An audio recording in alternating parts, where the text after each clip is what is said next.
ليه تشتري الصابون غالي وانت تقدري تعمليه في البيت بمكونين 2 بس من مطبخك من بيتك؟ مش هتصدقي قد ايه الصابون ده سهل جدا جدا واقتصادي جدا جدا فوق الخيال. وعلى فكرة بقى رغوته حلوة جدا وجميلة قوي قوي، وكمان بيلمع الاطباق والحلل والمواعين والحاجات دي. ممتاز جدا جدا.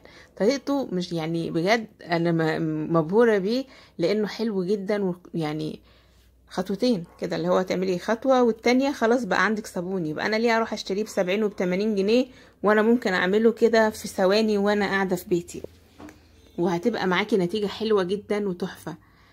لو عندك اي حاجة مطوصة كده واغسليها بيه ونضفيه.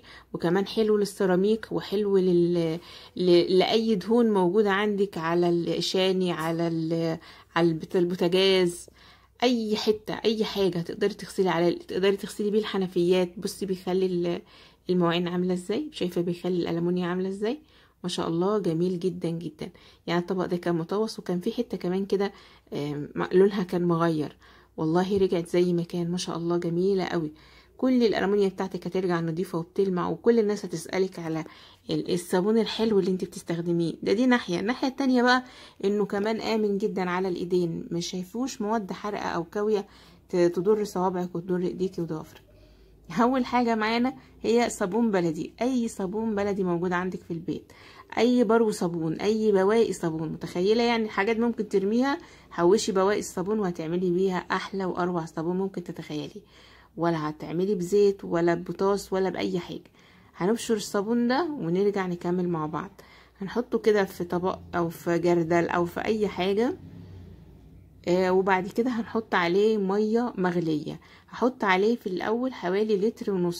دول صابونتين كبار، فهحط عليهم حوالي 1.5 لتر من الميه المغليه، وهبدا اقلب. ما تحطيش ميه كتير مره واحده، حطي الميه بالتدريج علشان الصابون يدوب معاكي. كل ما يدوب اكتر تحطي ميه تاني، هتبصي تلاقيه هو بيدوب كده بدا يتقل معاكي يعني.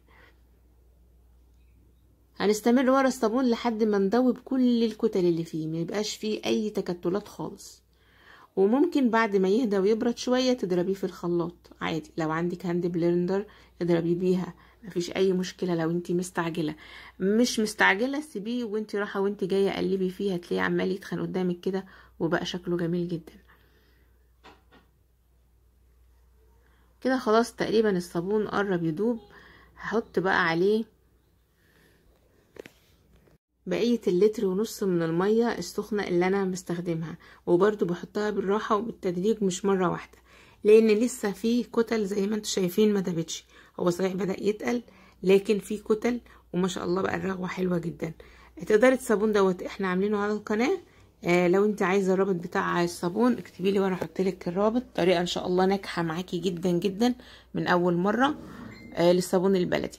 او لو انت هتجيبي مثلا صابونه صنلايت او اي نوع صابون موجود عندك، يعني هعمله بطريقه بسيطه قوي قوي. انت مش هتصدقي قد ايه كده بسيطه. وفي ناس كتير بقى يقولوا يعني هو كده هينضف. شايفين الرغوه ما شاء الله عامله ازاي من غير احنا لسه ما عملناش حاجه. اهم حاجه ان احنا ندوبه كويس جدا في الاول. كل الصابون المبشور ده يدوب خالص لحد ما يبقى الصابون كده لونه شفاف.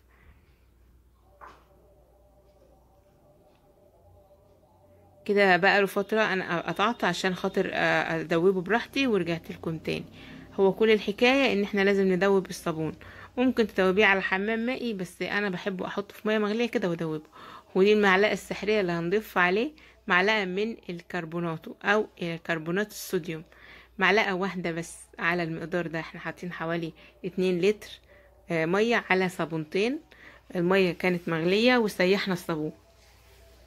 اول ما هتحطي الكربوناتو ما شاء الله هتبص تلاقيه عمال يتقل، فما تسرعيش وتحطي ميه على طول. سيبيه شويه كده وبعد كده تبداي تضيفي الميه بالتدريج. انا بقرب لك الكاميرا عشان تشوفي قد ايه بدأ يتقل وبقى حاجه تانية خالص. كل ما تقلبي هتلاقيه بيتقل معاكي اكتر. انا عملت حوالي 7 لتر من الصابون بالطريقه ديت، بطريقه جميله جدا، وهتشوفيه دلوقتي هيبقى عامل ازاي.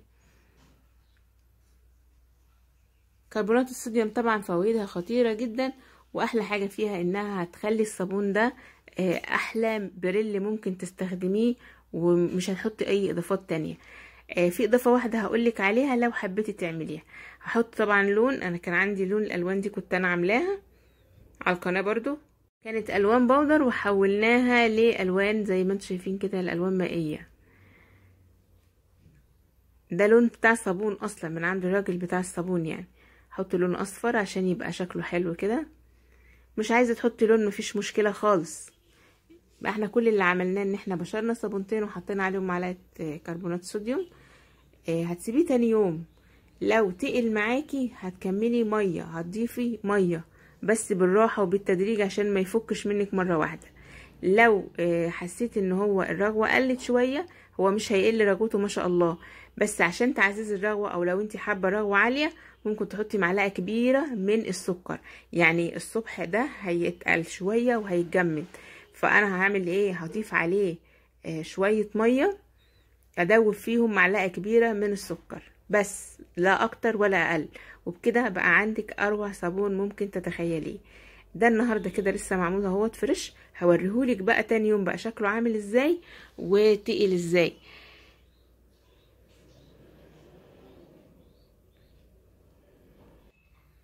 كده تاني يوم الصابون، بصي الطبق ده شايفاه مطوس ازاي، شايفه الصابون الطبق عامل ازاي. هناخد منه كده ونجرب الصابون بتاعنا. الصابون لما لقيته تقل معايا زودت ميه تاني، وصلت كده حوالي 7 لتر ميه او 6 لتر حسب كميه الصابون اللي انت مستخدماها اصلا. فانت بتبقى بنظرك الكثافه اللي انت عايزاها. هو كان تقل شويه فزودته شويه ميه، ودوبت في شويه الميه دول معلقه كبيره من السكر عشان الرغوه. انا هنا كمان بعيده عن الحوض، لو شويه ميه كمان على الليفه دي هتشوفي رغوه قد كده.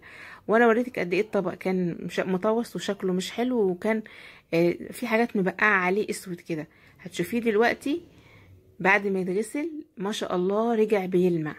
حقيقي الوصفه دي قد كده بسيطه بس تستاهل تقولها دهب. كل الوصفات المكلفة، لا الوصفة دي سهلة جدا جدا. استخدمتيش اي حاجة غير صابون بلدي وعليهم معلقة من كربونات الصوديوم. يا ريت بقى الوصفة دي لو عجبتك تعملي لايك للفيديو وتشيريه لكل اصحابك وحبايبك، عشان الغلا اللي الناس كلها بتشتكي منه ده هيوفر لك الافات في البيت. شايفة اللمعة؟ شايفة الطبق بقى عامل ازاي؟ فرق السما من الارض. بعد ما كان مطوس بجد الصابون ده احلى من صابون الشركات. يعني الطبق ده كان بيتغسل بصابون شركات قبل كده، دلوقتي غسلته بالصابون قدامكم ما شاء الله.